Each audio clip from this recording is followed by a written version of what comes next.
Je voudrais dire quelques mots sur une triste nouvelle pour l'entrepreneuriat français. C'est la potentielle mise en faillite de Carmat. Donc Carmat, c'est une entreprise française qui a 25 ans et qui a fait le premier cœur artificiel au monde et d'ailleurs le seul à ce jour qui marche à peu près. C'est une entreprise qui a déjà dépensé 500 millions sur 25 ans de recherche pour arriver à cet exploit. À l'intérieur, ça a été créé par des chirurgiens de renommée internationale. Le cœur marche, existe, il ne marche pas encore parfaitement, il tient 100 jours, 200 jours. Économiquement, c'est pas encore viable, mais d'une certaine façon, on n'en est plus très loin.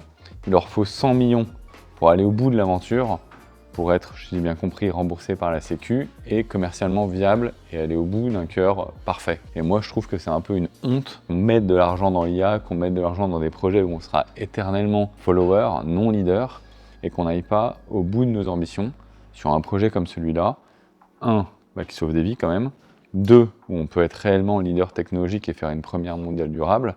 Et trois, où ça va générer des revenus économiques énormes, puisqu'un cœur de Carmat, ça se vend 150 000 € et ça peut se vendre dans le monde entier. J'en profite aussi pour dire que la France a su s'entêter, a su aller au bout de tels projets, même quand ils prennent du retard.